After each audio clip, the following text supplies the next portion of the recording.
ng brand sir actually. Ang laking itulong kasi yung mas madali mo na siyang e-effortan kaysa yung sa ibang brand na kailangan mo talaga mag-effort, mag-adjust.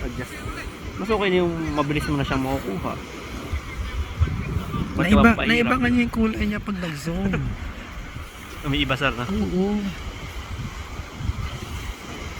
Sa video ko ba nga ilang times na? 10 lang ata dito. Sa video. Sagarin ko pala.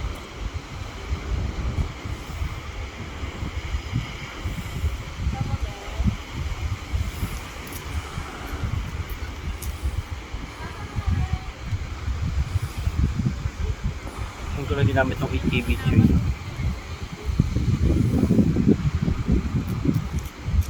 Pangit. Maganda yan, high resolution talaga. Pwede mo paglaruan.